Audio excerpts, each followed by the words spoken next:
জানা sir YouTube চ্যানেলে তোমাদের সকলকে স্বাগত জানাই। আজকে আমরা প্রাচীন ভারতবর্ষের ইতিহাস থেকে বেশ কিছু গুরুত্বপূর্ণ গ্রন্থ এবং তার উত্তর কি হতে পারে ব্যাখ্যার সঙ্গে আলোচনা করব। অত্যন্ত তাৎপর্যপূর্ণ প্রশ্নগুলো রাখার চেষ্টা করেছি। প্রত্যেকই গ্রন্থগুলো ভালো করে দেখে যাবে, অপরিসীম তোমাদের এই জায়গা থেকে কোশ্চেন দিয়ে দিতে পারে। আজকে আমরা সরাসরি যাচ্ছি প্রাচীন ভারতবর্ষের ইতিহাস যে গ্রন্থগুলো পরীক্ষা এসছে, কি গ্রন্থ এসছে, কোথা থেকে এসছে ভালো করে দেখার চেষ্টা করব। তো আমরা এই গুরুত্বপূর্ণ পুস্তকগুলো একবার দেখে নেওয়ার চেষ্টা করব, কোন কোন বইগুলো দিয়েছে। প্রথম প্রশ্নটা একাধিক পরীক্ষা রিপিট প্রশ্ন, যে কোন গ্রন্থটিকে প্রাচীন ভারতবর্ষের বিশ্বকোষ বলা হয়। খুব ভালো একটা প্রশ্ন, যে কোনো পরীক্ষার প্রশ্ন কারণ কেন্দ্র বা রাজ্যে রিপিট অ্যান্ড রিপিট প্রশ্ন। প্রাচীন ভারতের বিশ্বকোষ বলা হয় বৃহৎ সংহিতা, আর্যভট্টীয়ম, ব্রহ্মসিদ্ধান্ত এবং লঘুজাতক। তো বৃহৎ সংহিতা গ্রন্থকে বলা হয় প্রাচীন ভারতবর্ষের বিশ্বকোষ, মনে রাখবে। এই গ্রন্থের লেখককে পরীক্ষায় দিয়ে দিতে পারে। এই গ্রন্থের লেখক তোমরা দেখতে পাচ্ছ বরাহ মিহির। গ্রন্থটা কোন ভাষায় লেখা হয়েছিল? সংস্কৃত ভাষায় লেখা হয়েছিল। তাহলে প্রাচীন ভারতের বিশ্বকোষ কোন গ্রন্থকে বলা হয়? না, বৃহৎ সংহিতাকে। লেখককে আমি ভালো করে দেখিয়ে দিয়েছি, বরাহ মিহির। বরাহ মিহির এই যে বৃহৎ সংহিতা, যাকে আমরা প্রাচীন ভারতের বিশ্বকোষ বলছি, এই গ্রন্থের বিষয় কি, প্রতিপাদ্য বিষয় কি? জ্যোতির্বিদ্যা, ভূগোল এবং গণিত বিজ্ঞানের উপর নানান তথ্য এবং তত্ত্ব পাওয়া যায় এই বৃহৎ সংহিতা গ্রন্থকে। এবারে পড়তে পারি বরাহ মিহিরের বৃহৎ সংহিতা গ্রন্থ আমরা কে পড়লাম, প্রাচীন ভারতের বিশ্বকোষ। আরেকটা গ্রন্থ বলতে পারবে যেটা বরাহ মিহিরের লেখা? হ্যাঁ স্যার, পারা যাবে, যেটা লঘুজাতক। দেখে নাও, লঘুজাতক গ্রন্থকে বলা হয়, লঘুজাতক গ্রন্থকেও বলা হয় বরাহ মিহির রচয়িতা। তাহলে আমরা বৃহৎ সংহিতাও পড়লাম এবং লঘুজাতক গ্রন্থটাও পড়লাম। এটা কিন্তু পরীক্ষা রেলে গ্রুপ ডিতে দেখে নাও দিয়েছে, লঘুজাতক গ্রন্থের লেখককে বরাহ মিহির। আবার প্রাচীন ভারতের বিশ্বকোষ বৃহৎ সংহিতা সেটাও দিয়েছে, কি ভাষায় লেখা সংস্কৃত দিয়েছে। নেক্সট কোশ্চেনে আসছি, খুব ইম্পর্টেন্ট, নিচের কোন গ্রন্থগুলিকে একত্রে বিদ্যুৎত্রয়ী বলা হয়? তো ত্রয়ী মানে কি? ডাব্লিউবিসিএস পরীক্ষায় দিয়েছিল বোম্বাই ত্রিমূর্তি বা জাতীয় ত্রিমূর্তি বা ত্রয়ী বলা হয়। লালবাল পালকে জাতীয় ত্রিমূর্তি বা জাতীয় ত্রয়ী বলা হয়, তিনি বোম্বাই ত্রিমূর্তি দিয়েছে। প্রাচীন ভারতের কোন গ্রন্থগুলিকে বিদ্যুৎত্রয়ী বলা হয়? দেখো, চরক সংহিতা, সুশ্রুত সংহিতা, অষ্টাঙ্গ সংগ্রহ, এই তিনটে গ্রন্থকে একত্রে বলা হচ্ছে বিদ্যুৎত্রয়ী। তাহলে কোনটাকে কোনগুলোকে বলা হবে? উত্তর সবগুলি হবে, উপরের সবগুলিকে বলা হয়। অর্থাৎ চরক সংহিতা, সুশ্রুত সংহিতা এবং অষ্টাঙ্গ সংগ্রহ, এই তিনটে গ্রন্থকে একত্রে বলা হয় বিদ্যুৎত্রয়ী। এবং মনে রাখবে, কাশী বিশ্ববিদ্যালয়ের স্টুডেন্ট খ্রিস্টীয় চতুর্থ পঞ্চম শতকে সুশ্রুত বিজ্ঞান চর্চা করে লিখেছিলেন সুশ্রুত সংহিতা। মনে রাখবে, কাশী ইউনিভার্সিটির স্টুডেন্ট ছিলেন সুশ্রুত, তার বিখ্যাত বিজ্ঞান চর্চা বিষয়ক বই যার নাম সুশ্রুত সংহিতা। এই সুশ্রুত সংহিতার বিষয় কি? এখানে বলা আছে অস্ত্রোপচার। কি বলা আছে? দেখে না, বলা অস্ত্রোপচারের কথা বলা আছে। তা সুশ্রুত সংহিতায় মূল কাজ কি বলা আছে? অস্ত্রোপচার। এবং অস্ত্রোপচার করতে গেলে যন্ত্রপাতি লাগে, সেখানে 121টি যন্ত্রের উল্লেখ আছে এবং 101টি উপকরণ উল্লেখ আছে। সুশ্রুত সংহিতা তাহলে পেয়ে গেলাম, এটা কাশী বিশ্ববিদ্যালয়ের স্টুডেন্ট রূপে লিখেছিলেন, বিজ্ঞান চর্চা বিখ্যাত একটি বই, যেখানে অস্ত্রোপচার সম্পর্কে, অপারেশন সম্পর্কে আলোচনা করা আছে। 121টি যন্ত্র, 101টি উপকরণের কথা উল্লেখ আছে। এবং মানব দেহের যে সমস্ত অস্ত্রোপচারগুলো হতো, বিশেষ করে হাড় ভাঙার চিকিৎসা, হাড় ভেঙে গেলে তার চিকিৎসার সেরা বই হচ্ছে সুশ্রুত সংহিতা। চোখের ছানি কাটানোর উল্লেখ আছে সুশ্রুত সংহিতায়। আবারও বলবো, হাড় ভাঙার চিকিৎসা অস্ত্রোপচারের ক্ষেত্রে কোন গ্রন্থের বিষয়? সুশ্রুত সংহিতা। চোখের ছানি কাটানোর উল্লেখ কোথায় রয়েছে? হয়ে গেল। এবং সুশ্রুতকে সেই জন্য বলা হয় আধুনিক প্লাস্টিক সার্জারির জনক। আউটস্ট্যান্ডিং কোশ্চেন, এখান থেকে কোশ্চেন কমন পেয়ে যেতে পারো তোমরা। আধুনিক প্লাস্টিক সার্জারির জনক বলা হয় সুশ্রুতকে, তার বিখ্যাত বই সুশ্রুত সংহিতা। আর চরক সংহিতা, সুশ্রুত সংহিতা, এই যে দুটো বই, চরকের চরক সংহিতা, সুশ্রুতের সুশ্রুত সংহিতা, এই দুটো গ্রন্থের সমন্বয়ে অষ্টাঙ্গ সংরচিত হয়েছিল। লেখক বাগভট্ট। বাগভট্ট অষ্টাঙ্গ সংগ্রহ লিখল। চরকের চরক সংহিতা, সুশ্রুতের সুশ্রুত সংহিতা, বাগভট্টের অষ্টাঙ্গ সংগ্রহ, এই তিনটে গ্রন্থকে একত্রে বলা হচ্ছে বিদ্যুৎত্রয়ী। ভীষণ ইম্পর্টেন্ট কোশ্চেন কমন আসতে পারে। তাহলে চরক সংহিতা, সুশ্রুত সংহিতা এবং অষ্টাঙ্গ সংগ্রহকে একত্রে বলা হয় বিদ্যুৎত্রয়ী। আউটস্ট্যান্ডিং কোশ্চেন, ভালো করে দেখে নেবেন, আপনারা প্রচুর উপকার পাবেন। নেটসের বইয়ে খুব ডিটেলস এগুলো দিয়েছি, আপনারা দেখে নেবেন। মহাবংশ গ্রন্থটির পাণ্ডুলিপিকে আবিষ্কার করেন। আবারও বলবো, মহাবংশ যে সিংহল ইতিবৃত্ত, দিব্যংশ জানি, দিব্যংশ তিনটে দ্বীপের সমন্বয়, তিনটে দ্বীপের নাম আজকে বলে যাব। প্রসঙ্গ ব্যাখ্যা দিতে গিয়ে মহাবংশ গ্রন্থটির পাণ্ডুলিপিকে আবিষ্কার করেন। তবে দীপবংশের পাণ্ডুলিপিকে আবিষ্কার করে পাইনি, তবে তার ইংরেজি অনুবাদটা বলার চেষ্টা করবো আজকে।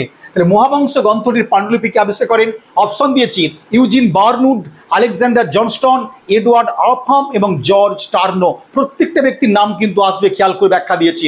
ইউজিন বার্নুড, আলেকজান্ডার জনস্টন, এডওয়ার্ড অফহাম এবং জর্জ টার্নো। অপশন দিয়েছি, উত্তর বলে দিয়েছি আলেকজান্ডার জনস্টন মহাবংশ গ্রন্থটির পাণ্ডুলিপি আবিষ্কার করেছিলেন। মহাবংশ গ্রন্থটির পাণ্ডুলিপি আবিষ্কার করেছিলেন আলেকজান্ডার জনস্টন। এবারে ব্যাখ্যাটা দিয়ে চেষ্টা করেছি। আমরা জানি একবারে সহজ প্রশ্ন হিসাবে যে দীপবংশ এবং মহাবংশ এইগুলি অ্যাকচুয়ালি শ্রীলঙ্কা বা সিংহলি ইতিবৃত্ত।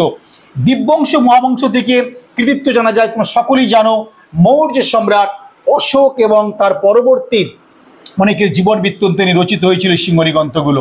অশোকের কৃতিত্বের জন্য শ্রেষ্ঠ সিংহলি ইতিবৃত্তের নাম দীপবংশ মহাবংশ। এবং এই যে অশোকের পরবর্তী সময়ে, অশোক নয়, অশোকের পরবর্তী সময় কিন্তু ইতিহাস জানতে পারছি। তবে বলে এসেছি প্রথমে যে দীপবংশের রচয়িতা আমরা জানতে পারিনি, তবে মহাবংশ গ্রন্থটির রচয়িতা আমরা পরিষ্কারভাবে জানতে পারছি রিসার্চ বা গবেষণার মধ্য দিয়ে। 1809 সালে মহাবংশ গ্রন্থটির প্রথম পাণ্ডুলিপি নজরে আসছে পশ্চিমী ভারত মানে দেশের গবেষকরা, অর্থাৎ ওয়েস্টার্ন যে সমস্ত গবেষকরা গবেষণা করছেন সেই মহাবংশ গ্রন্থটি প্রথম 1809 সালে রিসার্চে আনছে। 1809 সালটা ভেরি ভেরি ইম্পর্টেন্ট। আমরা অমৃতসরের সন্ধি পড়তে গেলে পড়ি, ওই বছরই মহাবংশ গ্রন্থটি পাণ্ডুলিপি আসছে পশ্চিমী গবেষণা। স্যার আলেকজান্ডার, অপশনে বলে এসছি জনস্টন এর প্রথম পাণ্ডুলিপি আবিষ্কার করলো। আরেকবার বলবো, 1809 সালে প্রথম এটা নজরে আসছে পাণ্ডুলিপিটা, আলেকজান্ডার জনস্টন এটা আবিষ্কার করলো। কার?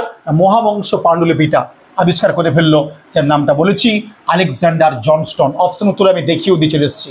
1826 সাল অপশনে ছিল ইউজিন বার্নহুপ, ভালো দেখবে, ল্যাটিন ভাষায় মহাবংশ গ্রন্থটিকে অনুবাদ করেছিলেন।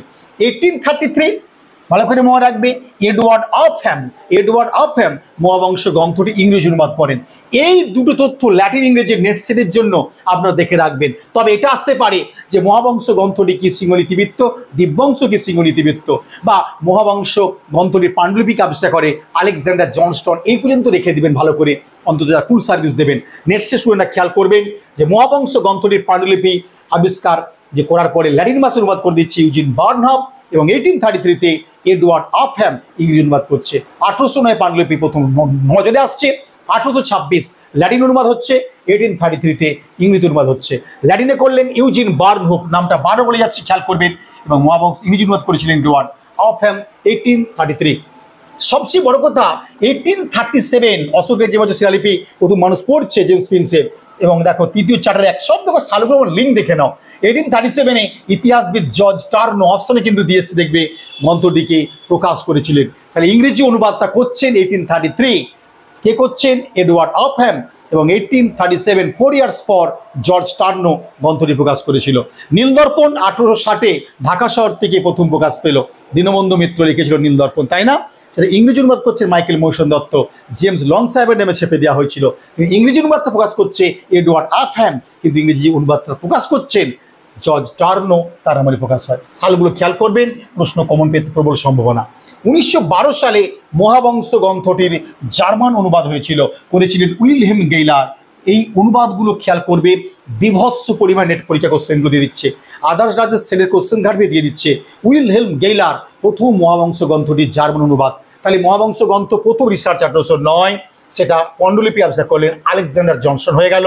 1 নম্বর পয়েন্ট 1826 ল্যাটিন অনুবাদ ইউজিন বার্নহাম। 2 নম্বর পয়েন্ট এডওয়ার্ড অফহ্যাম ইংরেজি অনুবাদ, ছাপা হচ্ছে 1837-এ জর্জ টার্নো দ্বারা, এবং ইংরেজি অনুবাদ 1833, এবং জার্মান ভাষায় অনুবাদ হচ্ছে এটা 1912 সালে উইলহেম গেইলার। পরপর সিকোয়েন্সে খাতায় সাজিয়ে রাখবে, বিভৎস। এবং ইউনেস্কোর যে মেমোরি ওয়ার্ল্ড ইন্টারন্যাশনাল বুক সেখানে স্থান পেয়েছে মহাবংশ গ্রন্থটি, খুব ভালো করে জেনে নেবে।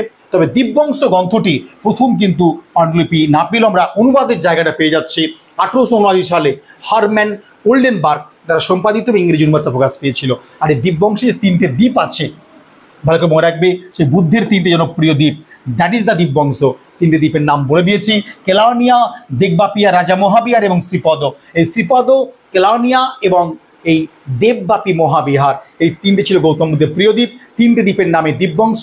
1879 সালে হারম্যান ওল্ডেনবার্গ প্রথম এটা সম্পাদনা আমি ইংরেজিতে অনুবাদ করে দিয়েছিল। কোন গ্রন্থটা? না, দীপবংশ গ্রন্থটা। নেক্সট প্রশ্ন আসছে, খুব ভালো করে সাজিয়ে দিয়ে যাচ্ছি, এইগুলো খেয়াল করবেন। এবারে কোশ্চেনটা চমৎকার দিয়েছে একবারে, যে ভারতেন্দু হরিশ্চন্দ্র, যাকে আধুনিক হিন্দু সাহিত্যের জনক বলা হয়, আধুনিক হিন্দি সাহিত্যের জনক, WBCS এর পিলির কোশ্চেন ঘাটও দিয়েছে এটা, কিন্তু আধুনিক হিন্দি সাহিত্যের জনক কাকে বলা হয়? ভারতেন্দু হরিশ্চন্দ্র। এবার কোশ্চেনটা দিয়েছি আমি যে ভারতেন্দু হরিশ্চন্দ্র কোন নাটকটির হিন্দি অনুবাদ করেছিলেন? আধুনিক হিন্দি সাহিত্যের জনক পরীক্ষায় পেয়েছি ভারতেন্দু হরিশ্চন্দ্র, উত্তরপ্রদেশের নাগরিক ছিলেন। এবং এখানে কোশ্চেন আমি করেছি প্রাচীন ভারতের একেবারে গ্রন্থটা কমন পেয়ে যেতে পারো তোমরা। হিন্দু অনুবাদ কোনটা করেছিল? দেবীচন্দ্রগুপ্তম, বজ্রসূচি, মুদ্রারাক্ষস এবং বুদ্ধচরিত। এই চারটি যে নাটক দিয়েছি, এই পুস্তকের মধ্যে কোনটি হিন্দিতে অনুবাদ করে দিয়েছিলেন? তো মনে রাখবে উত্তর হবে মুদ্রারাক্ষস। এই মুদ্রারাক্ষসটার লেখক হচ্ছেন বিশাখ দত্ত। কি বললাম? বিশাখ দত্ত। এই বিশাখ কে ছিলেন? না, ভাস্কর দত্তের পুত্র ছিল বিশাখ দত্ত। ভাস্কর দত্তের পুত্র। ভাস্কর দত্তের পিতা কে ছিলেন? বটেশ্বর দত্ত। তাই বটেশ্বর দত্তের নাতি বলেছি, বা ভাস্কর দত্তের পুত্র বিশাখ দত্ত। ভাস্কর দত্তের ছেলে বা বটেশ্বর দত্তের নাতি বিশাখ দত্ত, তারই লেখা মুদ্রারাক্ষস, যার হিন্দি অনুবাদ করেছিলেন আধুনিক হিন্দু সাহিত্যের স্রষ্টা ভারতেন্দু হরিশ্চন্দ্র। বলা বাহুল্য, এই মুদ্রারাক্ষস নাটকের বিষয়বস্তু কি? না, মৌর্য সম্রাট চন্দ্রগুপ্ত মৌর্য এবং তৎকালীন ভারতবর্ষের যে রাজনীতি সে সম্পর্কে খুবই গুরুত্বপূর্ণ একটা সংস্কৃত ভাষায় নাটক হচ্ছে মুদ্রারাক্ষস। তাহলে চন্দ্রগুপ্ত মৌর্যের ইতিহাস জানতে পারি, এটা অবশ্যই মৌর্য উল্লেখ করবে। হ্যাঁ, চন্দ্রগুপ্ত মৌর্য ইতিহাস, তৎকালীন ভারতবর্ষের রাজনীতি ইতিহাস জানা যায়। মুদ্রারাক্ষস কোন ভাষায় লেখা? আর বলতে হচ্ছে না সংস্কৃত ভাষায়। আর মুদ্রারাক্ষস নাটকে হিন্দু অনুবাদ করেছিল বলে দিয়েছি ভারতেন্দু হরিশ্চন্দ্র। এছাড়াও এবার দেখে নেব অন্যগুলো একবার। দেবীচন্দ্রগুপ্তম কে লিখেছিল? এটাও বিশাখ দত্ত। তাহলে বিশাখ দত্তের মুদ্রারাক্ষসে পেলাম, বিশাখ দত্তের দেবীচন্দ্রগুপ্তম পেলাম। মনে রাখবে এটা। এই দেবীচন্দ্রগুপ্ত নাটকটার মূল বিষয় কি আছে? দেবীচন্দ্রগুপ্ত নাটকের মূল বিষয় হচ্ছে, দেখে না ভালো করে, গুপ্ত সম্রাট সমুদ্রগুপ্তের মৃত্যু অবহিত পরে সিংহাসনে যে উত্তরাধিকারী দ্বন্দ্ব হয়েছিল সেই সম্পর্কে সমস্যাটা উল্লেখ করা আছে দেবীচন্দ্রগুপ্ত নাটকে। সমুদ্রগুপ্তের মৃত্যুর পরে সিংহাসনকে নিয়ে উত্তরাধিকারী দ্বন্দ্ব, তারই মূল বিষয় দেবীচন্দ্রগুপ্ত নাটকে। এবং পশ্চিমী শকদের সঙ্গে গুপ্তদের সম্পর্ক কেমন ছিল সে বিষয়েও আমরা অনেকটাই কিন্তু ইঙ্গিত পাচ্ছি দেবীচন্দ্রগুপ্তম থেকে। যাই হোক, আজকে এই গ্রন্থগুলো রাখলাম, উত্তর ব্যাখ্যাগুলো এবং পাশাপাশিগুলো বলে গেলাম, ভালো করে শুনবে, অনেক উপকার পেতে পারো। যারা কুল সার্ভিস পরীক্ষার্থী, এই বইটা আমি বলে গেলাম, আপনারা পড়ুন। যদি মনে করেন ভালো কিছু হতে পারে আপনারা দেখতে পারেন। আমি আবারও বলছি, বইটাতে যে পরিমাণ প্রশ্ন, অন্তত সরকারি চাকরি প্রশ্নগুলো দেওয়া রয়েছে, যে প্র্যাকটিস সেট দেওয়া রয়েছে, আপনারা কিন্তু উপকার পেতে চলেছেন। স্কুল মাদ্রাসার প্রশ্নগুলোকে ভালো করে চোখ বুলাবেন, কেন্দ্রের রাজ্যের সমস্ত প্রশ্নগুলো চোখ বুলাবেন। 9, 10 এবং 11, 12-এর ক্ষেত্রে যথেষ্ট হেল্পফুল হবে বলে আমার দৃঢ় বিশ্বাস। পরীক্ষা হোক, আশা করি তোমাদের অনেক কাজে লাগবে এই বইটা। যে পরিমাণ চ্যাপ্টার কোশ্চেন দেওয়া রয়েছে অনলাইনে প্রচুর হেল্প পাবেন। তোমাদের জন্য মক টেস্ট কথাটা বলে দিই, প্রতিদিন মক টেস্ট চলছে। তোমরা এই মক টেস্টে যারা অংশগ্রহণ করতে চাইছো, এখনও 1 মাস, আপনারা যোগাযোগ করুন, অনেক উপকার পাবেন। আপনারা এই মক টেস্ট যা 3টে কেউ দিতে চাইছেন আসুন, যারা মক টেস্ট দিয়ে ব্যাখ্যা নিতে চাইছেন আসুন, অনেক উপকার পাবেন। প্রতিদিন 3টে করে মক টেস্টে নিজেকে নিমজ্জিত রাখা, উত্তরটা দিয়ে দিলে মিলিয়ে দেখা কত স্কোর হলো, এবং ওই মার্কশিটে বাড়িতে বসে পরীক্ষা দিতে পারবে, অনেক উপকার পাবেন। এটা কনফিডেন্স নিয়ে আমরা আসতে পারেন, কিন্তু জানাসের হাতের মক টেস্টগুলো দিন, অনেক উপকার পাবেন কিন্তু বলে যাচ্ছে এটা। নেক্সট কি আছে? নেক্সট হচ্ছে কুল সার্ভিস কমিশনের জন্য এই ইউরোপ বইটা যেমন দেখিয়ে এসেছি, ওই বইটা এটাও পড়বেন। কুল সার্ভিস জ্ঞানস ইউরোপটা 11, 12 ছেলে মেয়েদের জন্য। বারবার বলে যাচ্ছি, যে সমস্ত ছাত্রছাত্রী বা আগামী দিনে শিক্ষক শিক্ষিকা হতে চলেছেন তারা এই বইটা স্টাডি করবেন। নেট সেট দিলেও তো পড়বেন, অবশ্যই পড়বেন। প্রিভিয়াস ইয়ার কোশ্চেনগুলো, সময় যেহেতু 60টা কোশ্চেন 60 মিনিট নয়, 90 মিনিট, 1.5 ঘন্টা সময়টা অনেক বেশি। সেক্ষেত্রে 9, 10 হয়তো 2-4টে, 11, 12 8-10টা কোশ্চেন একটু লেন্দি দিয়ে দিতে পারে। তাই তোমরা নেট সিটে প্রিভিয়াসের কোশ্চেন ওই চর্চা করে যাও, তোমাদের মনে হয় অনেক কাজে আসতে পারে। তাই এই বইটা কিন্তু অবশ্যই প্র্যাকটিস করবে। এখানে প্রচুর গভর্নমেন্ট প্রশ্ন প্লাস নেট সিটে প্রিভিয়াসের কোশ্চেন পেয়ে যাবে। এই বইটা কিন্তু একাদশ দ্বাদশের জন্য প্রচুর পরিমাণে হেল্প হতে চলেছে। যারা ভালো টেক্সট বই খুঁজছেন, স্পেশাল ক্লাস যারা নিতে চাইছেন, তারা যোগাযোগ করুন জাহাজের সঙ্গে। নাম্বার তো স্ক্রিনে যাচ্ছে, এই নাম্বারটা অবশ্যই আপনারা যোগাযোগ করে নেবেন, সঙ্গে সঙ্গে রিপ্লাই পাবেন। এবং এই নাম্বারটা আমি ধরছি, আমি কথা বলছি স্টুডেন্টের সঙ্গে। A to Z প্রশ্ন নিয়ে আপনারা আসতে পারেন, আমার সঙ্গে যোগাযোগ করুন।